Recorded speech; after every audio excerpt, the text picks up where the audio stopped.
My name is Alexandra Mitchell, 32 years old, and I never thought my decade-long military career would come full circle at my own sister Stephanie's engagement party. For years my family treated my service like a consolation prize for failing at real life. That night, when Stephanie's fiancé's commanding officer recognized me and called me SEAL Commander Mitchell, my parents' faces transformed from practiced disappointment to stunned silence. Before I tell you how I went from family disappointment to that moment, drop a comment letting me know where you're watching from, and subscribe to hear more stories of unexpected recognition. I grew up in Westport, Connecticut, in a neighborhood where luxury cars lined circular driveways and summer homes in the Hamptons were standard conversation topics. Our colonial-style house, with its manicured lawn and pristine white columns, embodied everything my parents, Eleanor and Richard Mitchell, valued: appearance, prestige, and social standing. From my earliest memories, the expectations for me and my younger sister Stephanie were crystal clear. We would attend elite private schools, excel academically, while maintaining appropriate extracurricular activities, secure admission to an Ivy League university, and eventually marry successful men from similar backgrounds.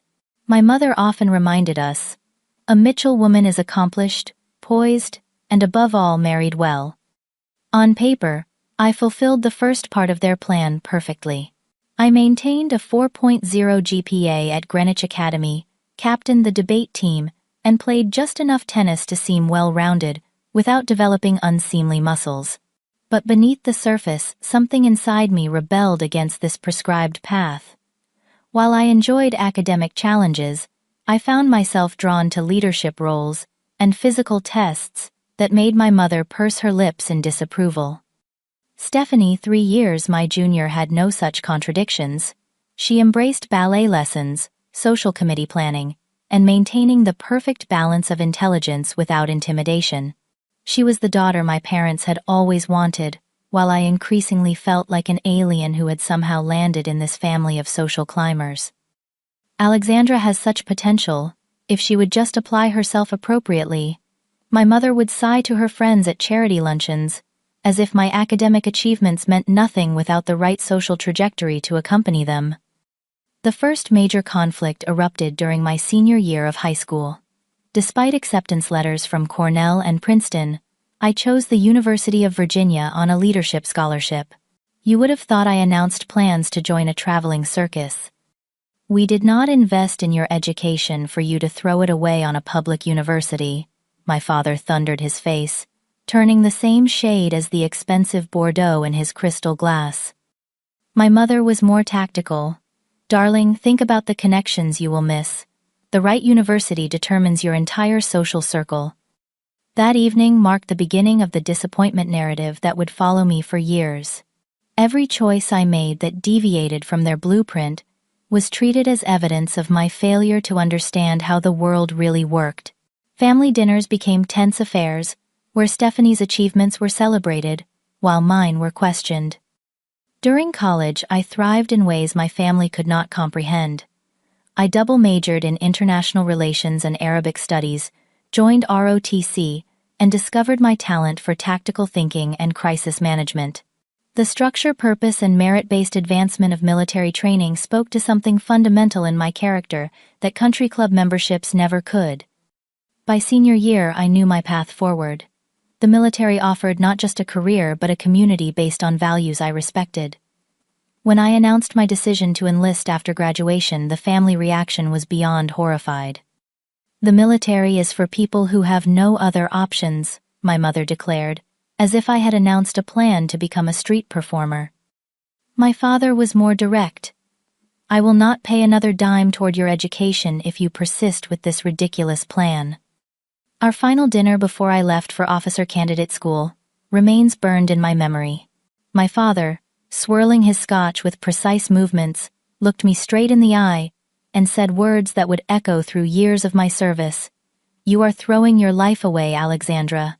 One day, you will realize what opportunities you squandered with this rebellious phase."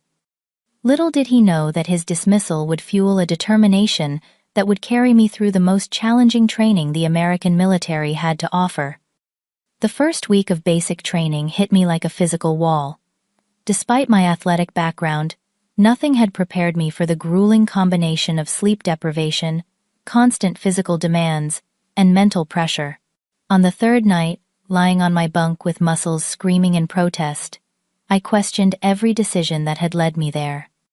My bunkmate, Jessica Martinez, noticed my silent crisis. "First week is designed to make you quit," she whispered. "They want to see who stays anyway." Something about her matter-of-fact tone steadied me.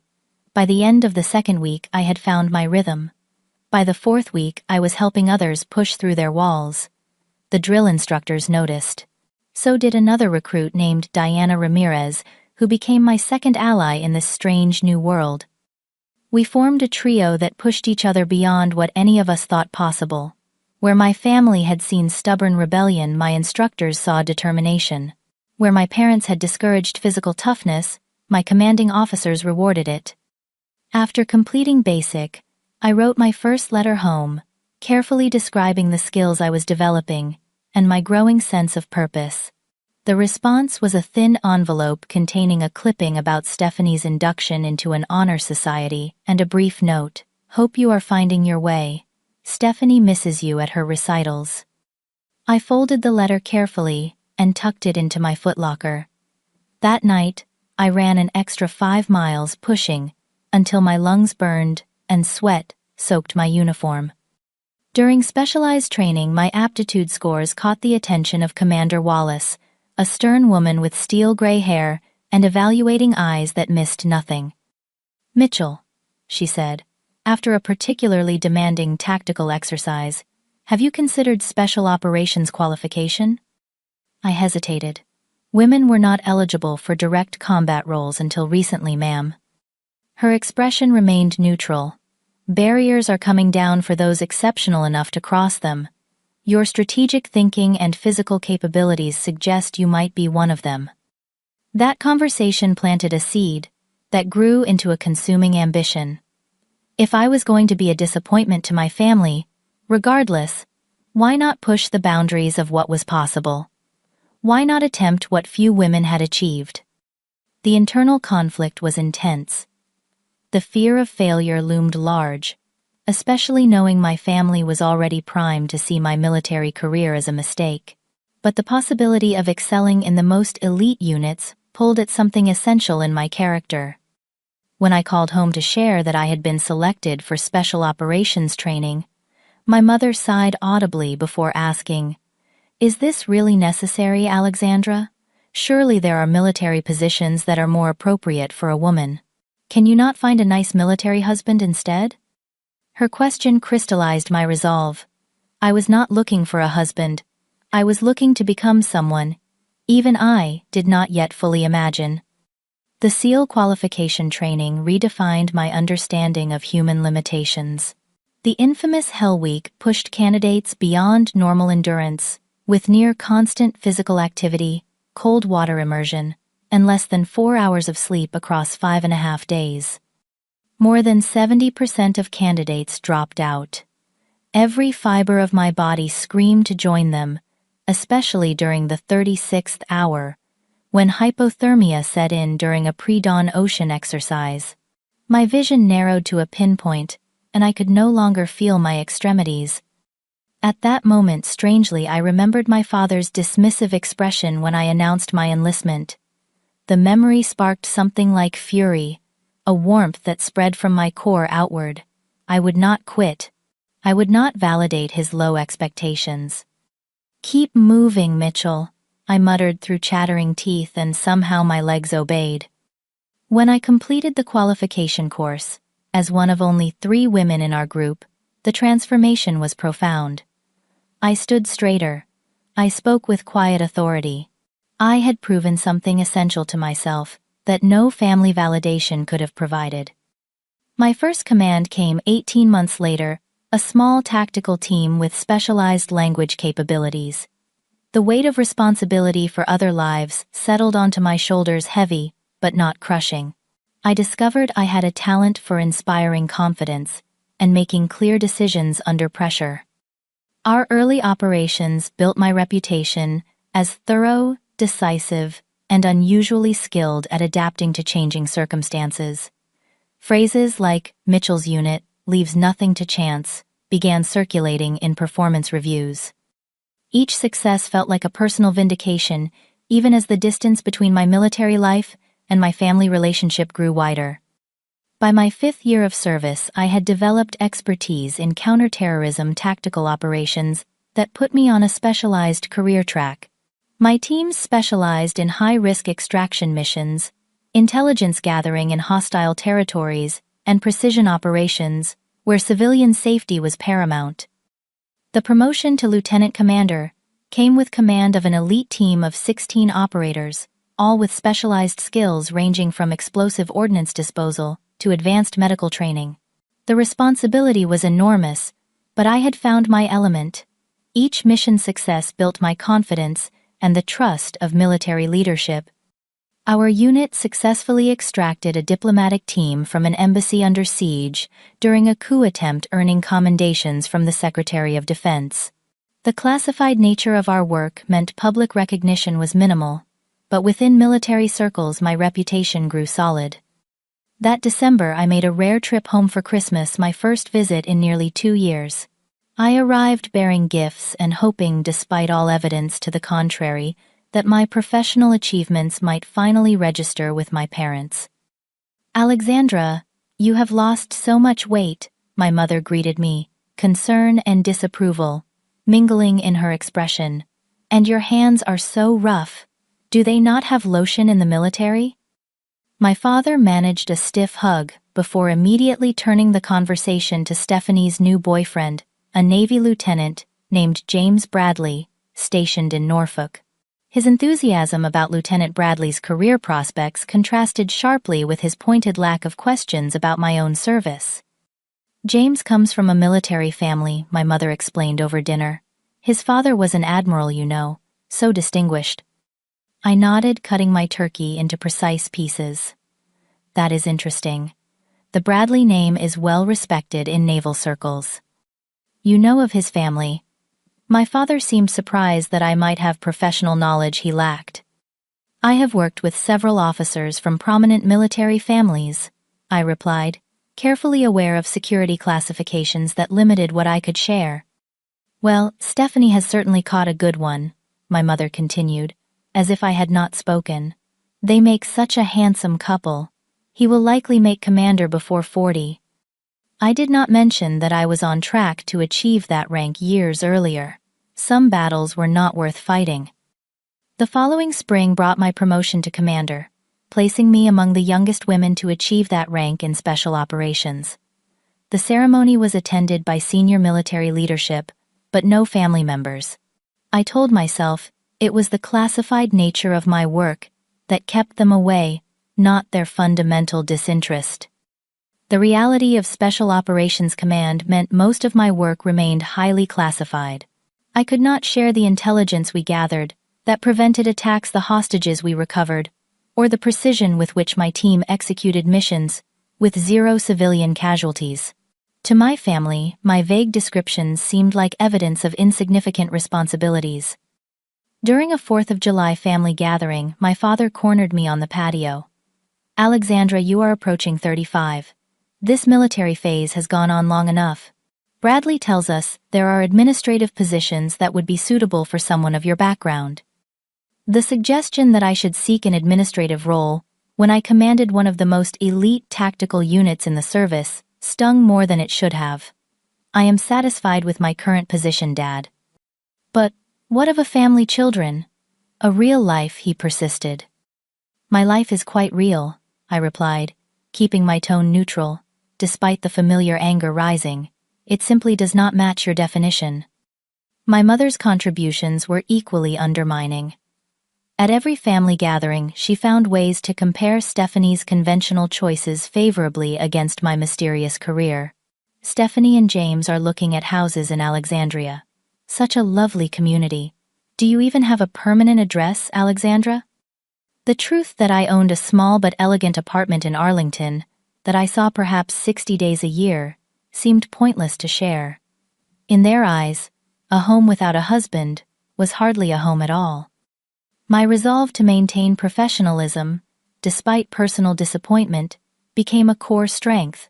I compartmentalized the family pain, focusing instead on the missions where lives depended on my judgment and leadership. In my 7th year of service, I led a critical extraction of intelligence assets from a deteriorating security situation in North Africa. The operation required precise coordination across multiple agencies and military branches.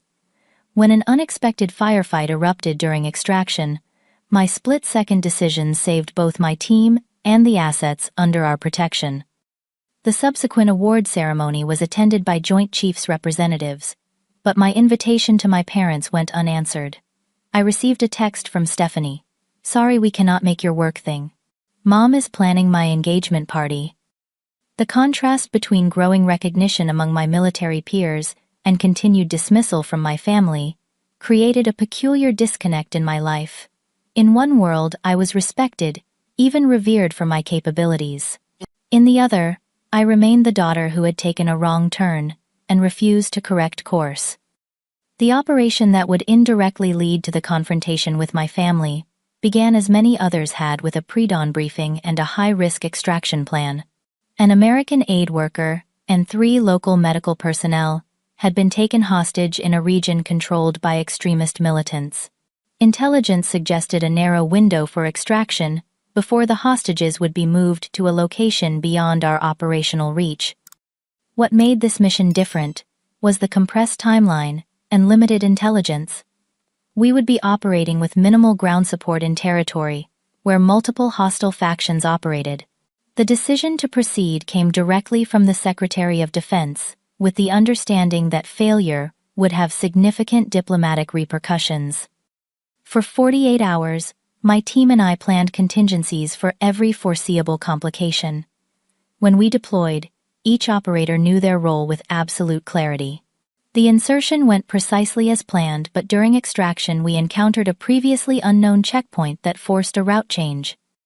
The firefight that followed was brief but intense. My team performed flawlessly under pressure, and we extracted all hostages without civilian casualties. But one of my operators, Thomas Kendrick, sustained injuries that would prove fatal despite immediate medical intervention. The loss hit me harder than I anticipated. Thomas had been with my unit for 3 years, a quiet professional with unmatched technical skills and a dry sense of humor that diffused tension during the most stressful operations. In the privacy of my quarters, I allowed myself 30 minutes of grief before returning to command responsibilities and the after-action reports that would follow any high-profile mission. 3 days later, amid the administrative aftermath and the personal weight of losing a team member, I received an elaborate invitation. Stephanie and Lieutenant James Bradley announced their engagement with celebrations to be held at the Harbor View Club in Greenwich. My presence was requested. My initial instinct was to decline. The thought of performing the role of supportive sister while processing a combat loss felt beyond my capabilities. But something, perhaps family obligation or simple curiosity about the life I had left behind, prompted me to RSVP affirmatively. The weeks between the invitation and the engagement party were consumed with operational reviews and the selection of a replacement for Thomas. I had little time to consider appropriate civilian attire until 2 days before the event, when I found myself in an upscale boutique feeling distinctly out of place among women who shopped as a recreational activity. Something elegant, but not flashy, I told the saleswoman, who assessed my athletic build with a professional eye before selecting several options. The midnight blue dress I eventually chose was simple but well cut, revealing shoulders shaped by years of training, while maintaining a dignity appropriate for a military officer in civilian settings. The Harbor View Club had not changed since my debutante days, all crystal chandeliers and ocean views, designed to showcase the prosperity of its members. I arrived precisely on time, a military habit that placed me among the first guests. My parents were engaged in conversation with the club manager, and I observed them briefly before approaching. My mother spotted me first, her eyes widening slightly at my appearance before settling into her social smile. "Alexandra, you made it. That color is quite slimming on you." The backhanded compliment was so familiar, I almost smiled. "Thank you, Mother. You look well." My father offered a brief hug that felt more like a social obligation than a greeting. "Alexandra, glad you could fit this into your schedule. When do you return to your base?" The question was transparent, already seeking the end of my visit before it had properly begun. "I have a week of leave," I replied, not mentioning that I had specifically arranged the time to attend this function. "A week. How lovely," my mother said with practiced enthusiasm. "Perhaps you can help Stephanie with some of the wedding details while you are here." Before I could respond, she continued, "Now, when are you going to find time in your busy career to consider a real future? You cannot be a soldier forever." "I am a naval officer. Mother, not a soldier. Different branch entirely." My father interjected with the directness that characterized his business dealings. "The point remains. Alexandra, when will you get a real career? Something with stability and growth potential." I had commanded men and women in combat, made life and death decisions, and shaped military policy at levels my father could not imagine. Yet in his eyes, I remained unemployed in any meaningful sense. The familiar frustration rose, but years of discipline kept my expression neutral. "My current position provides both stability and growth," I said simply. The arrival of Stephanie and her fiancé interrupted what promised to be another circular argument about my life choices. My sister looked radiant in a champagne-colored dress, her hand tucked into the arm of a tall man in dress blues, adorned with the insignia of a Navy lieutenant. Stephanie broke protocol by using my childhood nickname, embracing me with what seemed like genuine pleasure. "I am so glad you made it. This is James." Lieutenant Bradley extended his hand with the slightly cautious air of a man who had heard stories about his future sister-in-law. "Commander Mitchell." Stephanie mentioned, "You serve." "Currently, yes," I replied, noting his correct use of my rank with mild surprise. Stephanie must have mentioned it despite our parents' tendency to minimize my position. Our brief connection was quickly overshadowed by my parents, guiding the couple toward more socially advantageous introductions. I found myself relegated to the background, a familiar position in family gatherings. The next hour passed in a blur of superficial conversations. I answered polite questions about what I did in the Navy with deliberately vague responses that satisfied social curiosity without revealing classified information. The patronizing nods and quick changes of subject confirmed that most guests viewed military service as a curious detour rather than a prestigious career. By the time dinner approached, I had retreated to a quiet corner near the bar, feeling completely alienated from the social world that had once been expected to define my existence. From this vantage point, I could observe my parents proudly introducing Stephanie and James to their social circle, their body language communicating complete approval of this life choice that aligned perfectly with their values. The Bradleys have a summer home, just 3 properties down from ours in the Hamptons. I overheard my mother telling another couple, "James and Stephanie will be able to join us for the entire season after the honeymoon." The perfect daughter with her perfect choices, creating the perfect life narrative. I ordered another sparkling water and resigned myself to enduring 3 more hours of being the family footnote. The arrival of a senior naval officer was not immediately apparent to me, focused, as I was on maintaining a low profile. Captain Samuel Reynolds entered with the quiet confidence of a man accustomed to command his dress uniform, immaculate, and bearing the insignia and ribbons that told the story of a distinguished career. I observed from a distance as he greeted Lieutenant Bradley with the warmth of a mentor, then was introduced to my parents. My father straightened his posture unconsciously in the presence of military authority while my mother employed her most charming social smile. "We are absolutely delighted with James," she told the captain. "Such a fine officer and gentleman. We have always had the greatest respect for the Navy."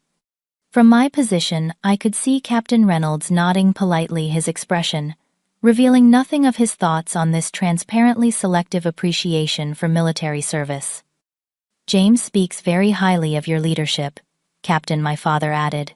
Says you run a tight ship. Lieutenant Bradley is an exceptional officer, Reynolds replied, with diplomatic precision.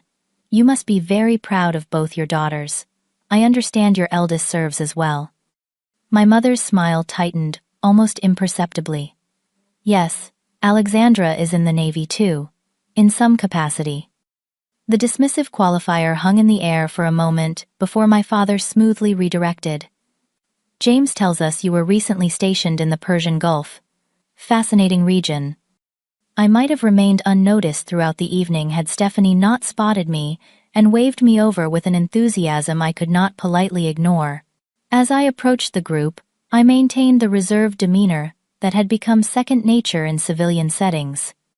Captain Reynolds, this is my sister, Alexandra Stephanie, said proudly, either unaware of or choosing to ignore our parents' discomfort. I extended my hand professionally. Sir.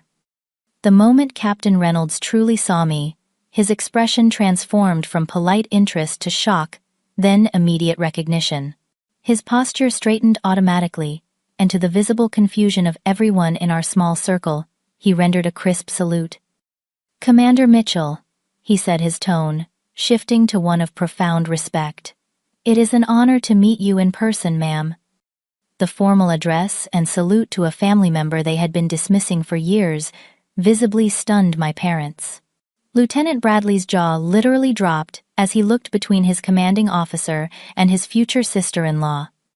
You two know each other, my father asked, confusion evident.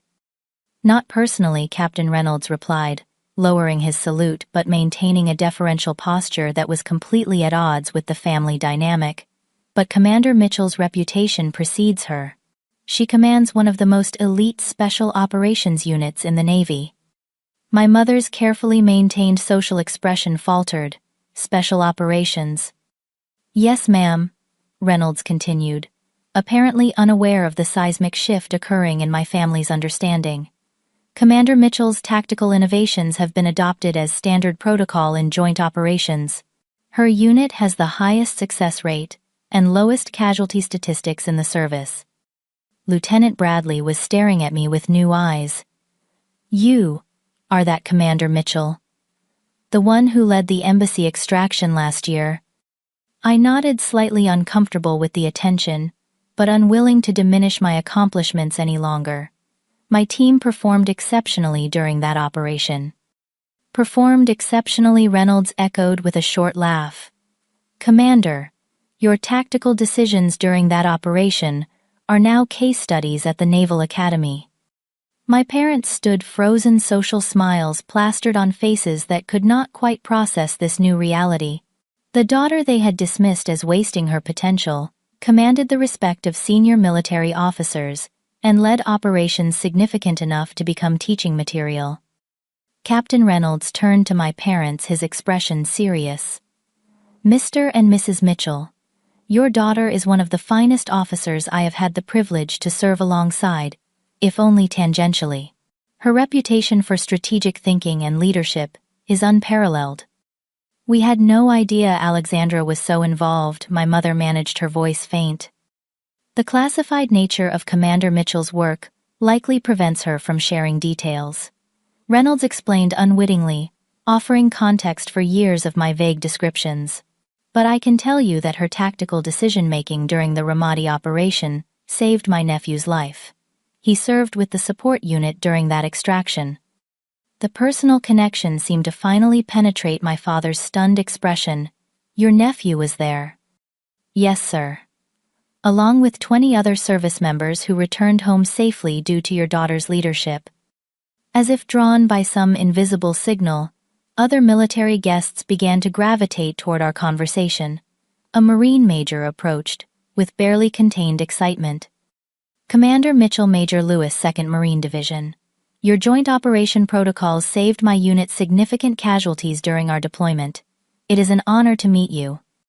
then a Navy lieutenant commander who had worked with my unit on intelligence coordination, then a civilian contractor who supported special operations logistics.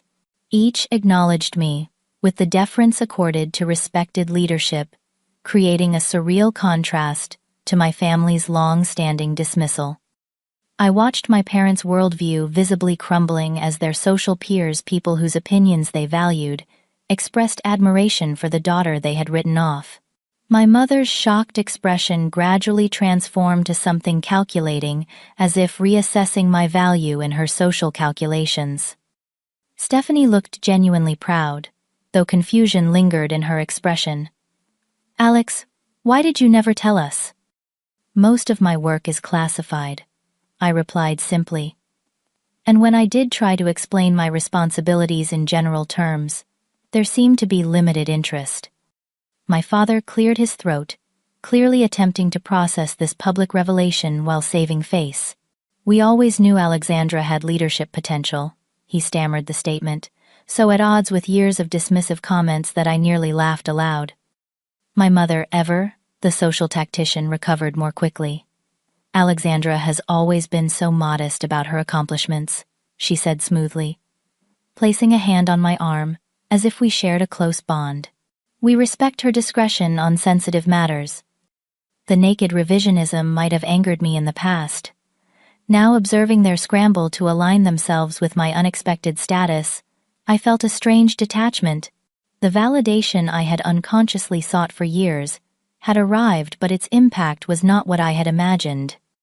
For the remainder of the evening, I maintained my composure despite the emotional turmoil beneath the surface. Military guests approached me with professional questions and expressions of respect, creating a strange, alternate reality where I was suddenly the most significant Mitchell in attendance. My parents hovered awkwardly at the periphery of these conversations, occasionally interjecting comments that attempted to establish their connection to my achievements. Alexandra always showed such determination, even as a child, my mother told Captain Reynolds, conveniently forgetting her characterization of that same quality as stubborn defiance throughout my youth. By contrast, the conversations with military personnel were grounded in genuine understanding of the world I inhabited. We discussed deployment challenges, leadership philosophies, and the evolving nature of special operations without ever breaching security protocols. For perhaps the first time at a family function, I felt seen for who I actually was, rather than measured against what I was expected to be. Between these professional exchanges, I found a quiet moment with Stephanie near the terrace doors. Her expression was troubled in a way that suggested genuine introspection. "I had no idea, Alex," she said softly. "I mean, James mentioned rumors about a female commander who was revolutionizing special ops protocols, but I never connected that to you." The admission that my accomplishments had become notable enough to generate discussion within military circles, yet remained completely unknown to my family, highlighted the profound disconnect between my worlds. "Would it have mattered if you had known?" I asked, genuinely curious, rather than accusatory. Stephanie considered the question with uncharacteristic seriousness. "I think it would have. I always accepted Mom and Dad's version of your choices without question. That was unfair." The simple acknowledgement felt like the first honest exchange we had shared in years. After the party concluded, I found myself following my parents' car back to their home, a decision that surprised even me. The elaborate colonial, where I had grown up, looked exactly as it always had, a perfect exterior that revealed nothing of the tensions within. My mother busied herself with making tea. No one had requested a displacement activity that allowed her to avoid direct conversation. My father stood by the fireplace, seemingly fascinated by the arrangement of family photos on the mantel, none of which featured me in uniform. "That was quite a revelation tonight," he finally said, his tone suggesting we were discussing an unexpected menu change, rather than a complete reframing of his daughter's identity. "For you, perhaps," I replied, keeping my voice neutral. "My responsibilities and rank have been consistent for some time." My mother returned with a tea tray, her composure restored. "Darling, you must understand our surprise. You have always been so vague about your position. Out of necessity, mother. But I have mentioned my rank and leadership responsibilities on multiple occasions. Well, we thought perhaps you were exaggerating a bit, she admitted with a nervous laugh. You know how the military loves its titles. The casual dismissal of years of achievement sparked something in me, a slow burning fuse, finally reaching its explosive. I have never exaggerated my responsibilities, I said quietly. If anything, I have understated them due to classification constraints. My father adopted the tone he used for boardroom disagreements. Now, Alexandra, there is no need to be defensive. We have always supported your career choices. The blatant historical revision was too much. Have you? I asked, meeting his gaze directly. When I chose military service, you said I was throwing my life away. When I made lieutenant, you asked when I would get a real job. When I received my first command, Mother suggested I would be better served finding a military husband. I reached into my clutch and withdrew my phone, scrolling to a folder of screenshots I had not realized I was collecting until this moment. Last Christmas you said my career had gone on long enough. 2 Thanksgivings ago you suggested I lacked the ambition of the Kennedy daughter who became a doctor. 3 years ago you compared my decision to re-enter a war zone to Stephanie's decision to chair the hospital charity auction, concluding that she had the more significant impact. The documented litany of dismissive comments hung in the air between us. My father's expression hardened into defensive anger. We were concerned for your future, he insisted. The choices you were making seemed likely to limit your opportunities. What opportunities exactly? To marry within our social circle, to attend charity luncheons, to measure my worth by the accomplishments of a husband rather than my own. My mother intervened with practiced peacekeeping. Alexandra, darling, you are overreacting. We have always wanted what is best for you. What you believed was best I corrected, based on a narrow definition of success that I never shared. The realization that had been building throughout the evening crystallized into perfect clarity. For years I had sought validation that would never come, because my parents and I valued fundamentally different things. Their respect could not be earned through my achievements, because they did not recognize the metrics by which I measured success. I did not come here tonight to argue, I said, suddenly tired of the familiar pattern. I came to speak a truth that has gone unacknowledged for too long. I have built a career I am proud of, saving lives and serving purposes larger than social advancement. I have earned the respect of people whose judgment I value. That will have to be enough, because I am done seeking approval from people who cannot see my worth. My mother's carefully maintained composure cracked slightly. That is unfair, Alexandra. We are your parents. We love you. You love the daughter you wished I would be, I replied. The actual person I am has never been quite good enough. My father attempted to regain control of the conversation. You cannot blame us for wanting a conventional life for our daughter. The path you chose is dangerous and isolating. It is also meaningful, challenging, and aligned with my values, I countered. I did not choose it to rebel against you. I chose it because it calls to something fundamental in who I am. I stood smoothing the fabric of my dress with a deliberate gesture that gave me a moment to collect my thoughts. Going forward, I am setting boundaries. I will visit when I can, but I will no longer tolerate comments that diminish my choices or achievements. I will not pretend to be someone I am not to make you comfortable. Those are my terms for continuing our relationship. My father's expression suggested he was unaccustomed to receiving terms rather than dictating them. My mother looked torn between social protocol and genuine distress. Alexandra, please, she began, but I had said what I came to say. I have an early flight tomorrow. Thank you for the tea. I walked out of the house without looking back, experiencing for the first time the freedom of having spoken my truth after years of silence. Whatever came next would be on my terms, not theirs. The return to base 3 days later brought a welcome sense of belonging that contrasted sharply with the alienation I had experienced in my childhood home.